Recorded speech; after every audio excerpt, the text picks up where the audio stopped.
저는 외모에 대한 강박이 있어요. 항상 살찔 거에 대한 두려움이 있어요. 그래서 밥을 잘 안 먹다가 폭식했다가 이거를 반복해요. 그리고 남자친구를 사귀었었는데 그 사람한테는 항상 예뻐 보여야 된다는 생각을 해요. 그래서 외모에 대한 강박 때문에 화장이 제대로 안 되거나 이러면 괜히 신경이 너무 쓰이니까 만나기를 꺼려한 적도 한두 번이 아니에요. 또 잠을 잘 자야지 예뻐 보인다는 생각에 잠에 대한 강박이 생겨서 잠을 못 잔 적도 되게 많아요.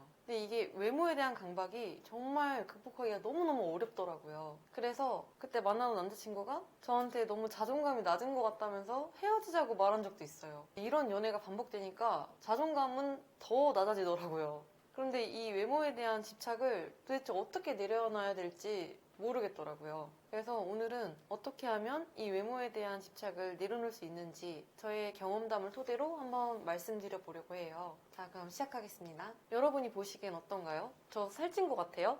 사람마다 조금 다를 순 있는데 보통은 아마 아니라고 할 거예요. 그런데 저는 제 몸을 보고 날씬하다고 생각해 본 적이 거의 없어요. 정말 365일 다이어트를 해요. 제가 회사에서 별명이 다요예요. 다이어트 요정이라고. 저는 신경을 조금만 쓰지 않아도 쉽게 체중이 불어나기 때문에 다이어트를 계속 하는 거죠. 그래서 점심시간에 사람들하고도 밥을 같이 안 먹을 때가 많아요. 왜냐면 밥을 같이 먹으면 내가 원치 않는 식단을 하기 때문이에요. 그래서 사람들하고 밥을 안 먹고 샐러드나 포케를 사 먹고 같이 부대찌개 같은 걸 먹으러 간 날에는 햄도 먹으면 몸에 안 좋은데 또 라면 먹으면 살찌는데 하면서 분위기를 아주 그냥 곱창을 내버려요.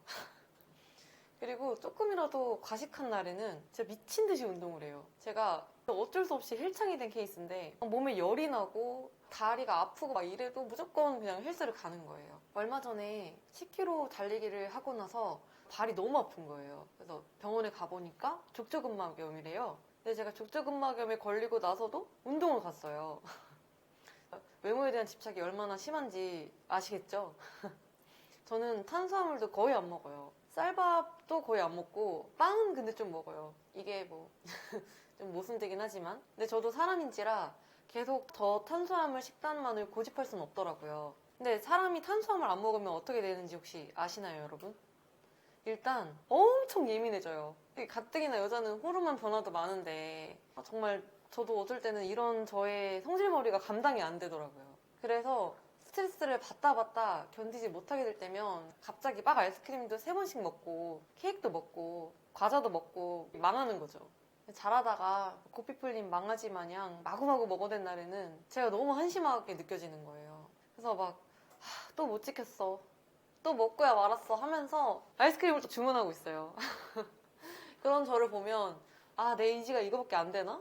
라면서 저 자신이 짜증나고 미웠어요. 근데 왜 저는 이렇게 살찌는 거를 두려워하고 강박이 있을까요?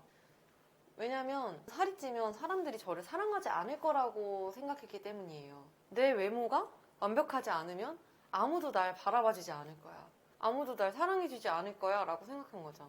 외모에 대한 원인이 바로 저의 낮은 자존감과 지나친 완벽주의 때문이더라고요. 저는 제가 생각하는 그런 이상적인 몸을 정해놓고 저를 그 기준에 끼워 맞추려고 했던 거예요. 저도 인간인데 어떻게 모든 것이 다 완벽하고 예쁘겠어요. 부족한 부분도 있을 수 있고 한데 그 부분을 인정하고 싶지 않았던 거예요. 제 몸이 마치 TV에 나오는 장원영이나 이런 연예인 마냥 군살도 있으면 안 되고 셀룰라이트도 있으면 안 되고 날씬하고 항상 예뻐야 된다 생각했어요. 이상의 나와 현실의 내가 너무 달랐기 때문에 고통스러웠던 거죠. 그럼 어떻게 이 외모 집착에서 벗어날 수 있을까요? 그 방법은 바로 자기 수용을 해보는 거예요. 자기 수용이란 자신을 있는 그대로 수용하는 것, 즉 자신의 몸을 있는 그대로 받아들이는 과정을 말해요. 사실 자기 수용은 제게도 아직까지도 많이 어려운 부분이기는 해요. 그렇지만 있는 그대로의 저를 사랑하려는 연습을 지금도 매일매일 꾸준히 저는 노력하고 실천하고 있습니다. 자기 수용을 하기 위해서는 우선은 제가 예전에 말씀드렸던 영상에서도 다 벗고 거울 앞에 서고 그리고 자신의 몸을 있는 그대로 받아들이는 과정이 필요해요. 내가 뭐 연예인처럼 마르고 예쁘지 않아도 있는 그대로의 나를 보면서 인정을 해주는 거예요. 이게 사실 어려울 수 있는데 저는 외모에 대한 강박이 생길 때마다 이 훈련을 반복적으로 하고 있어요. 그리고 무엇보다 날씬함이나 몸무게가 자신의 가치를 결정짓지 않는다는 걸 아는 게 좀 중요할 것 같아요. 거울을 보면서 나는 지금 모습 그대로 충분히 가치가 있고 사랑받을 자격이 있어 라고 말을 한번 해보는 거죠. 저는 이 얘기를 거울 보고 하는데 갑자기 막 눈물이 엄청 나서 한참 그냥 운 기억도 있어요.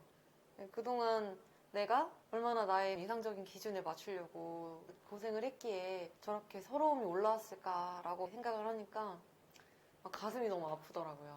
그래서 눈물이 아마 났던 것 같아요. 지금은 사람들하고 함께 식사를 하는 자리에서는 식단과 관계없이 맛있게 먹으려고 하고 또 혼자 있는 시간에는 식단을 지키려고 노력하는 정도로만 일단 다이어트를 하고 있어요. 그래서 진정으로 나를 사랑하는 방법은 몸무게의 숫자가 아니라 나의 건강을 챙기는 것이라는 거를 요즘은 깨닫고 있기 때문인 것 같아요. 여러분도 만약에 심한 다이어트 강박에 시달리신다면 오늘 집에서 한번 샤워를 하시고 거울 앞에 서서 그대로도 괜찮다라는 얘기를 스스로한테 해주시는 건 어떨까요? 저는 얼굴, 외모에 대한 강박도 좀 심한데요. 저는 연애를 할 때도 상대한테 늘 완벽한 모습만 보이고 싶어 했어요. 특히 화장에 신경을 썼는데 화장이 마음에 안 드는 날에는 연인이 내 얼굴에 막 단점만 보는 것 같고 뭔가 여기 부족한 거 보는 것 같고 그래서 연인을 만나도 즐겁지가 않더라고요. 나를 보고 실망할까 하는 그런 두려움에 약속을 당일 취소한 적도 있어요. 되게 이러면 안 됐긴 했는데 근데 이 또한 완벽주의랑 저의 자존감이 원인이더라고요. 저는 연인한테 사랑을 받으려면 내가 너무 예뻐야만 한다고 생각을 했어요. 내 외모가 예뻐야지만 남자친구가 나를 사랑해 줄 거야 라는 그런 신념을 갖고 있었거든요. 그래서 완벽하지 않은 저를 보면 남자친구가 나를 떠나지 않을까? 이런 생각을 했어요. 그래서 저는 진짜 쌩얼을 안 보여줬거든요. 근데 어떻게 하면 외모 강박증을 없앨 수 있을까요? 저는 아직은 이 외모 강박증에서는 제가 자유로워지지 않았다고 생각을 하고 있지만 예전보다는 많이 나아지고 있다고 생각하는 이유가 이 방법을 실천을 하고 나서 실제로 변화된 모습을 보고 있기 때문이에요. 제가 저의 자존감 코치님께 배운 방법인데 나의 외모에서 괜찮다고 생각되는 점 10가지를 한번 적어보는 거예요. 일단 나의 외모에서 마음에 드는 부분이 뭐 딱히 없을 수는 있어요. 그죠? 그치만 최대한 괜찮다고 생각하는 곳을 한번 적어보는 거예요. 예를 들어서 나는 귀가 도톰하고 예쁘다라든지 아니면 나는 손톱이 뭐 예쁘다처럼 꼭 얼굴이 아니어도 괜찮아요. 이렇게 조금씩 자신의 얼굴과 몸에서 마음에 드는 부분을 칭찬하다 보면 서서히 자신의 무의식 속에서 자신의 외모에 긍정적인 인식이 생기기 시작하는 원리로 작동을 합니다. 이 방법을 통해서 결국은 자신의 모습을 있는 그대로 인정하게 되는 거예요. 이게 자존감의 출발점이더라고요. 노트를 펴고 오늘부터 60일 동안 나의 외모에서 괜찮다고 생각되는 점 10가지만 딱 한번 적어보세요. 뭐 10개도 나는 못 찾겠다, 너무 많다 하시는 분들은 딱 한 개도 좋아요. 이거를 60일 정도만 꾸준히 하다 보면 외모에 대한 집착을 어느 정도는 내려놓을 수 있는 자신을 발견할 수 있게 되실 거예요. 왜냐면 저도 이 방법을 통해서 노력을 한 결과 회사 사람들을 생얼로 만나는 것까지 성공을 했습니다. 예전에 저라면 화장을 안 하고 누굴 만난다? 이거는 있을 수도 없는 일이었거든요. 그래서 오늘은 외모에 대한 집착을 어떻게 하면 내려놓을 수 있는지 그 방법에 대해서 알아봤는데요. 저도 영상으로 여러분과 함께 성장하는 기분이 들어서 참 좋은 것 같아요. 다음 영상에서는 저도 성장한 모습으로 찾아뵐게요. 그럼 모두 화이팅!